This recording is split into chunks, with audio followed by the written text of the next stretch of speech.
Into two parts, तो ये बोलते हैं एक मास m है वो दो पार्टों में डिवाइड हो गया। मान लेते हैं एक का मास छोटा m, तो दूसरा वाला क्या मिलेगा, बड़े में से छोटा m, और इन दोनों के बीच में डिस्टेंस रहा है r, है ना। इस मास को m1 माना है और इसको m2 माना है। How are m1 and m2 related so that force of attraction become maximum, very very important.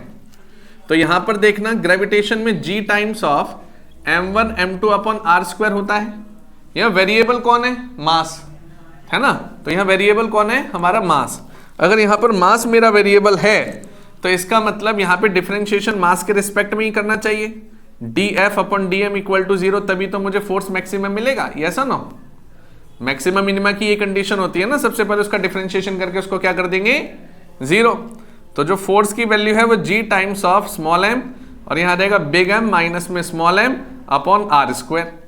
अब इसका डिफरेंशिएशन करना रह गया है, तो यहां पर हम लिख सकते हैं g times of big M into small m, multiply कर दिया, और फिर g times of m square upon में r स्क्वायर कर दिया।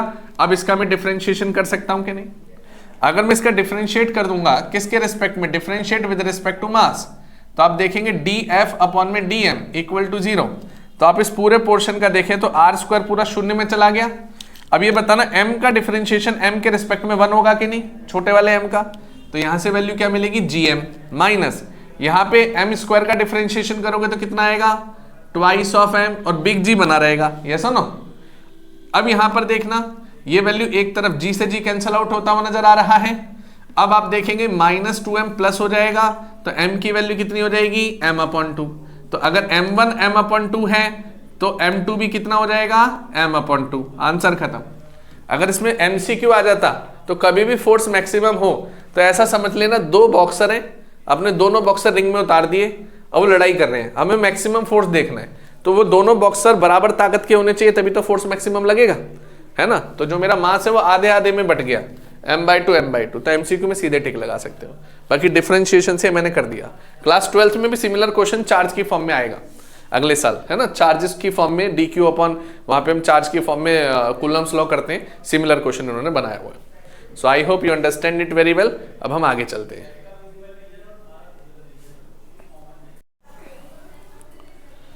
सो now question number 20, derive an expression for elastic potential energy per unit volume in terms of stress and strain। तो simple format में हम क्या काम करेंगे, यहां पर मेरे पास ये एक स्प्रिंग दे रखी थी, है ना। इसका फोर्स होता था F is equal to kx, natural length पे होती थी। अगर आप इस स्प्रिंग को पकड़कर खींच देते थे तो जो डिफ्लेक्शन होता था इसी को हम x मानते थे, है ना। इसकी पोटेंशियल एनर्जी होती थी हाफ ऑफ kx स्क्वायर, ये हम पढ़ते थे। इसी एनालॉजी को सेम रॉड के साथ देखा करते थे सॉलिड चैप्टर में। मान लो एक रॉड है ना, और इस पे तनाव डाला गया, इसकी नेचुरल लेंथ L है, लेकिन इस रॉड को पकड़कर नीचे खींच दिया गया, इलोंगेशन हो गई है, मतलब यहां पर हो गई चेंज इन लेंथ। तब हमें इसी एनालॉजी को इसके साथ जज करना है और पोटेंशियल एनर्जी निकालनी है। तो कैसे करते थे देखना। सबसे पहला फॉर्मूला हमारा क्या होता था, चेंज इन लेंथ। पिलाई से याद कराया था ना, पिलाई PL अपॉन AE, है ना। चेंज इन लेंथ, ये क्या है मेरा, डिफ्लेक्शन। क्या है ये मेरा, डिफ्लेक्शन। और लोड क्या है मेरा, फोर्स। तो चेंज इन लेंथ, फोर्स पर यूनिट एरिया, यहां आ जाएगा L अपॉन में E। तो इसको हम क्या बोलते हैं, x। तो x की वैल्यू तो आपके पास आ गई, यस और नो। अब आते हैं ये वाले फॉर्मूले पे। देखो x मेरा क्या है, एक तरीके से ये वाली वैल्यू जो हम पुट करेंगे, k की वैल्यू निकालनी है, तो यहां से फोर्स को सेपरेट कर लो, इसी फॉर्मूले से फोर्स को सेपरेट कर लो।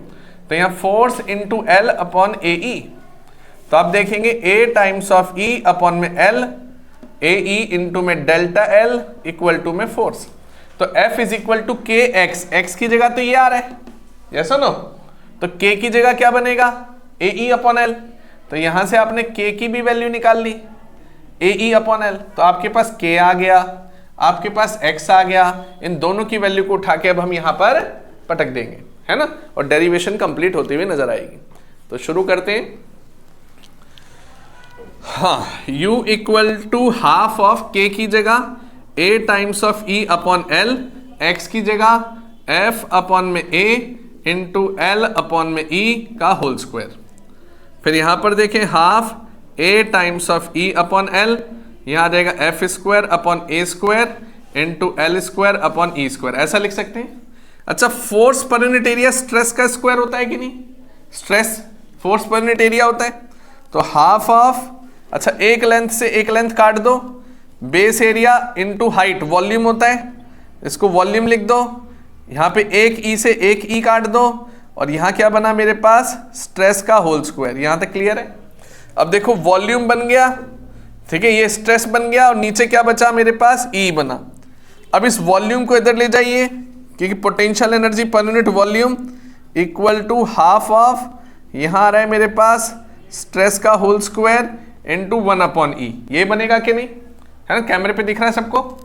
अब E की वैल्यू क्या होती है? स्ट्रेस अपॉन में स्ट्रेन, ये E की वैल्यू होती है कि नहीं?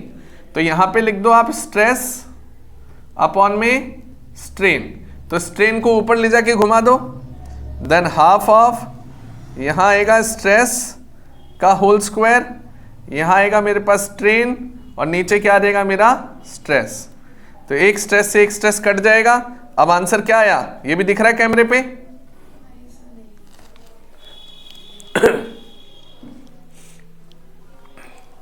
तो स्ट्रेस से स्ट्रेस कटने के बाद अब आपके पास बचेगा हाफ ऑफ स्ट्रेस इनटू में स्ट्रेन। तो ये क्या आ गया मेरा? एनर्जी पर यूनिट वॉल्यूम। यही मेरी डेरिवेशन होती थी, और इससे रिलेटेड हमने क्लास में न्यूमेरिकल भी किए हैं। क्लियर है? तो यहां पर ये पार्ट भी खत्म होता है। अब हम इसी के ऑप्शन वाले पार्ट पे आ जाते हैं, कंप्रेसिबिलिटी, और इसकी SI यूनिट पूछी है। तो मैं ऑप्शन में जो क्वेश्चन दे रखा है वो भी साइड में कर देता हूं। कंप्रेसिबिलिटी, कंप्रेसिबिलिटी, कंप्रेसिबिलिटी में हम क्या पढ़ते थे? बल्क मॉडुलस आता था सबसे पहले। तो पहला आएगा यहां पर बल्क मॉडुलस, तो बल्क मॉडुलस होता है K। अब यहां पर क्या होता है? प्रेशर अपॉन में change in volume upon original volume, यही पढ़ते थे कि नहीं? है ना? अगर इसको सॉल्व किया जाए तो यहां आ जाएगा मेरे पास pressure into volume upon change in volume, ये आ जाएगा K। बीटा की वैल्यू होती है 1/K, तो रेसिप्रोकल करेंगे, चेंज इन वॉल्यूम अपॉन में प्रेशर इनटू में ओरिजिनल वॉल्यूम, ये बनेगा ना कंप्रेसिबिलिटी। तो कंप्रेसिबिलिटी इज ऑलवेज 1/K, ठीक है। और इसकी यूनिट हम निकाल के उसका क्या कर देंगे? रेसिप्रोकल। कैसे यूनिट निकलेगी देख लेते हैं। ऊपर यूनिट क्या होती है? न्यूटन पर मीटर स्क्वायर, और इसकी तो कोई यूनिट ही नहीं होगी। तो यहां पर देखो न्यूटन पर मीटर स्क्वायर है, तो बल्क मॉडुलस का उल्टा होता है कंप्रेसिबिलिटी, तो ये क्या हो जाएगी? मीटर स्क्वायर पर न्यूटन। यस और नो? अगर मेरे पास फ्लूइड कोई इनकंप्रेसिबल है, इनकंप्रेसिबल क्या है? फ्लूइड, फ्लूइड को हम दबा ही नहीं सकते, तो अगर उसका बीटा क्या हो जाएगा? 0। और अगर मेरे पास फ्लूइड कंप्रेसिबल है, अगर फ्लूइड मेरे पास कंप्रेसिबल है, तो उसका बीटा क्या हो जाएगा? Not equal to 0। यस और नो? तो यहीं पर ये आंसर खत्म हो जाता है। So I hope you understand it very well. हमने ये दोनों पार्ट कर दिए, अब हम आगे वाले पार्ट की तरफ बढ़ रहे हैं। So now question number 21। Question number 21 है, दो रॉड दे रखी हैं और डिफरेंट मेटल है of the coefficient of linear expansion. तो यहां पर एक रॉड है इसका α1 और एक दूसरी रॉड है α2। इसकी इनिशियल लेंथ है L1, इसकी इनिशियल लेंथ है L2। दोनों को हीट कर दिया गया है सेम टेम्परेचर पे, तो इसका भी डेल्टा टी और इसका भी डेल्टा टी सेम रहेगा। And find the relation of α1 α2, L1 and L2 such that difference between their length remain constant. मतलब जो भी लेंथ में चेंज आया है यहां पर और यहां पर, तो जो भी लेंथ है इनिशियल लेवल पर L1 माइनस L2 या फाइनल पे L1 माइनस L2 डैश, दोनों का जो डिफरेंस है वो क्या रहेगा? सेम। ये क्वेश्चन ने बोला। यस ना? अब शुरू करते हैं कि जो टेम्परेचर हीट होने के बाद फाइनल टेम्परेचर कैसे निकालते थे, याद है? Change in length is directly proportional to L0 alpha delta T, यही पढ़ते थे, लात से याद कर लेते थे, L0 alpha delta T. L0 मतलब इनिशियल लेंथ, अल्फा थर्मल और डेल्टा टी हमारा टेम्परेचर डिफरेंस। ये कैसे आता था? फाइनल माइनस में initial L0 into alpha delta T, then यहां पर देखेंगे L0 प्लस में L0 into alpha delta T. L0 की वैल्यू को कॉमन लेंगे तो 1 प्लस अल्फा इंटू में डेल्टा टी, ये आ जाएगी फाइनल लेंथ। अब यहां चलते हैं, अगर आप यहां देखेंगे तो L1 माइनस L0 यहां पर मेंटेन रहेगा, यहां आ जाएगा L1 1 plus alpha 1 into delta T, फिर यहाँ पे minus of L2 1 plus alpha into delta T, यही बनेगा कि नहीं, है yes or no? अब देखो एक्सपेंड कर लो, रिलेशन आ गया, L1 माइनस L2, L1 बन जाए L1 alpha 1 into delta T minus L2 into alpha 2 into delta T. तो अब देखेंगे L1 से L1 कट रहा है, L2 से L2 कट रहा है, अब जो माइनस वाला पोर्शन है वो इधर ले आइए, तो L2 अल्फा 2 डेल्टा टी, यहाँ आएगा L1 अल्फा 1 डेल्टा टी, तो डेल्टा टी से डेल्टा टी कट जाएगा, L1 अल्फा 1 L2 अल्फा 2, आ गया कि नहीं आ गया रिलेशन, आंसर खत्म। तो इसी के साथ ही क्वेश्चन नंबर 21 भी कंप्लीट होता है। So question number 22 and very very important question, और इस क्वेश्चन को पहले समझेंगे, इसका लेआउट समझेंगे कि इसने बोला क्या है। ये बोलता है एक बलून है ऊपर की तरफ जा रहा है, तो एक बलून है वो ऊपर की दिशा में जा रहा है और उसकी रफ्तार ऊपर की दिशा में है 14 मीटर पर सेकेंड, और ग्राउंड से इसकी हाइट अटेन हो चुकी है, जो ग्राउंड है वहां से इसकी हाइट ऑलरेडी है 98 मीटर।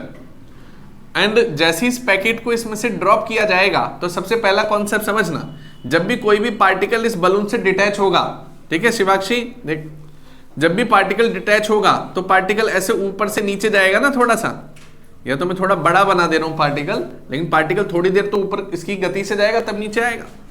तो हमारा क्या क्वेश्चन है कि सबसे पहले तो टोटल टाइम बताओ कि ग्राउंड पे आने में कितना टाइम लग रहा है, दूसरा में वेलोसिटी बताओ कि ग्राउंड पे आते आते उसकी वेलोसिटी क्या हो रही है। शुरू करें, तो हम मान लेते हैं यहां से लेकर यहां जाने में टाइम t1 लग रहा होगा और यहां से नीचे आने में टाइम t2 लग रहा होगा, तो जब आप टोटल टाइम निकालोगे तो t1 प्लस t2 होगा। तो यहां A पॉइंट से लेके B पॉइंट तक एक ऑपरेशन करना चाहते हैं, है ना, A पॉइंट से लेके B पॉइंट तक हम एक ऑपरेशन करना चाहते हैं। तो A से B पर आप देखेंगे टाइम निकालना है, तो सबसे पहले एक इक्वेशन लगा लेते हैं क्योंकि टाइम दिया नहीं हुआ, v² माइनस u² 2as होता है। अब यहां पर देखना फाइनल वेलोसिटी 0 है, इनिशियल दे रखी है 14 का स्क्वायर, ग्रेविटी के अगेंस्ट काम हो रहा है तो माइनस जी, और हाइट हमें पता नहीं है, मतलब ये वाली हाइट h हमें पता नहीं है, तो यहां से h की वैल्यू निकल गई, माइनस से माइनस कटता हुआ नजर आ रहा है, तो 14 इंटू 14 ट्वाइस ऑफ g, ये मेरे पास h आ जाएगा। इसकी कैलकुलेशन दे सकेंगे आप, तो यहां पर देखो ये हो जाएगा मेरे पास 7, और यहां 14 plus 7, 14 into 7 how much it is 798, है ना, तो ये 10 नीचे है तो 9.8 हाइट आ गई आपके पास, मतलब बलून से वो पार्टिकल कितना ऊपर जाएगा, 9.8 मीटर ऊपर जाएगा। यस और नो, इतनी बात समझ में आ गई।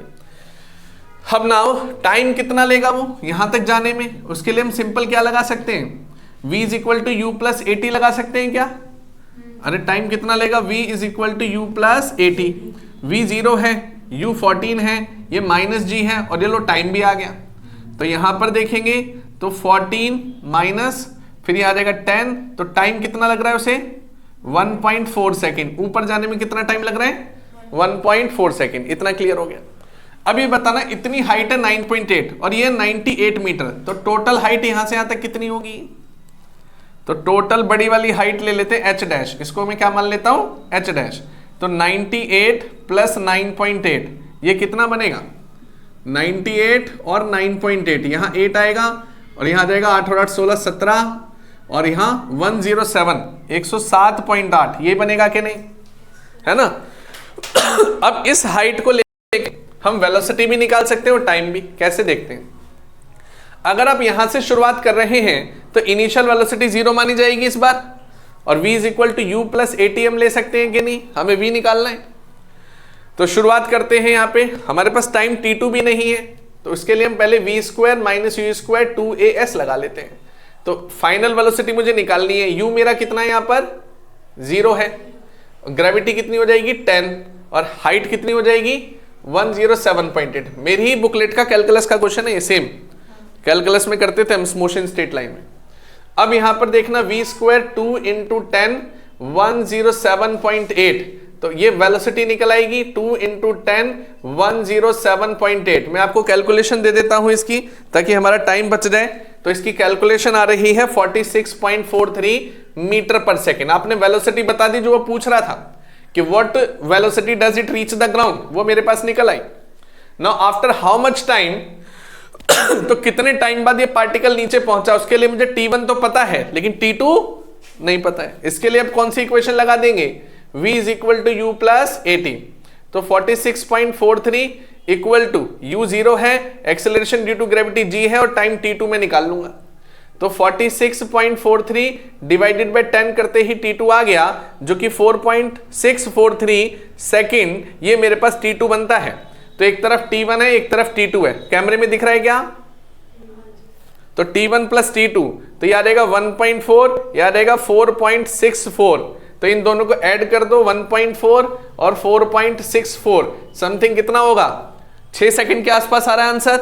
यही राइट आंसर है। तो आंसर आ गया मेरे पास 6 सेकंड, खत्म। तो ये भी एक बेहतरीन क्वेश्चन था जो कि हमने क्लासरूम में इससे रिलेटेड काफी कॉन्सेप्ट भी पढ़े थे और इसी साल इस DOE ने ये पेपर में डाल दिया। सो now question number 23। Question number 23 है prove that maximum horizontal range is 4 times the maximum height attained by the projectile when fired at an angle inclination so as to have maximum range। अब मेरी बात ध्यान से समझना, सबसे पहले तो हॉरिजॉन्टल रेंज, तो रेंज का फॉर्मूला बोलेंगे u स्क्वायर अपॉन जी साइन 2 थीटा, यही होता है कि नहीं। और हाइट का फॉर्मूला बोलेंगे u स्क्वायर अपॉन जी इंटू साइन स्क्वायर थीटा, यही होता है कि नहीं। अरे बोलो ना, ये याद होने चाहिए। अगर इसको मैक्सिमम करना है तो ये पूरा पार्ट क्या हो जाता था 1, तो r की वैल्यू मैक्सिमम हो गई जो कि आ गया u स्क्वायर अपॉन जी। अगर इसको मैक्सिमम करना है तो साइन थीटा को फिर से क्या बनना पड़ेगा 1, तो ये क्या आ गया u स्क्वायर अपॉन 2g। तो ये आ गई मेरे पास मैक्सिमम हाइट, है ना। अब उसने क्या बोला है, इसी का रेशो बताओ, क्या बताना है हमें, इसका रेशो बताना है। अगर हम इसका रेशो बताते हैं तो then what will happen here. अच्छा साइन स्क्वायर थीटा है तो वहां साइन 90 पुट करोगे तो u स्क्वायर अपॉन में 2g रहेगा या 4g आ जाएगा। यहां मिस्टेक हुई है कुछ, कट कर दें। तो यहां पर देखना इसकी मैक्सिमम वैल्यू को लेने के लिए हम क्या कर सकते हैं, तो जब आप इसकी मैक्सिमम वैल्यू लेंगे तो मैक्सिमम हाइट यहां अटेन होती है कि नहीं, है ना। तो ये जो एंगल की वैल्यू है 45 डिग्री मैक्सिमम होती है कि नहीं, जहां पे P और B दोनों मैक्सिमम हो जाते हैं, बोलते हैं ना, ट्रिग्नोमेट्री का पार्ट है। तो यहां पर आपको क्या रखना पड़ेगा, थीटा 45 डिग्री। तो साइन 45 डिग्री आप रखेंगे तो ये आपको मैक्सिमम मिलेगा। तो यहां पे अपॉन में 2g, तो ये 1/√2 का स्क्वायर होता है, 1/2 हो गया। तो u स्क्वायर अपॉन में क्या आ गया 4g। तो आपके पास मैक्सिमम हाइट आ गई 4g। अब आप इन दोनों को कंपेयर कर लो। तो जैसे आप लेंगे यहाँ पे मैक्सिमम रेंज और यहाँ लेंगे आप मैक्सिमम हाइट, तो यह आ जाएगा u स्क्वायर अपॉन में g और यहाँ आ जाएगा मेरे पास u स्क्वायर अपॉन में 4g। तो u स्क्वायर से u स्क्वायर कटेगा, g से g कटेगा, यहाँ आ जाएगा 4। तो मैक्सिमम रेंज हमारे पास क्या आ जाती है, 4 टाइम्स ऑफ मैक्सिमम हाइट आ जाती है। आंसर खत्म, क्लियर है। तो यही हमें प्रूफ करना था।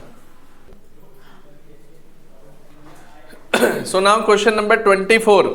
हमारे सामने ना 2 पुली दे रखी है, एक फर्स्ट और एक सेकंड। हमें इन दोनों में ना एक्सेलरेशन कंपेयर करना है कि किस में एक्सेलरेशन ज्यादा होगा और किस में एक्सेलरेशन कम होगा। तो शुरू कर रहे, हाँ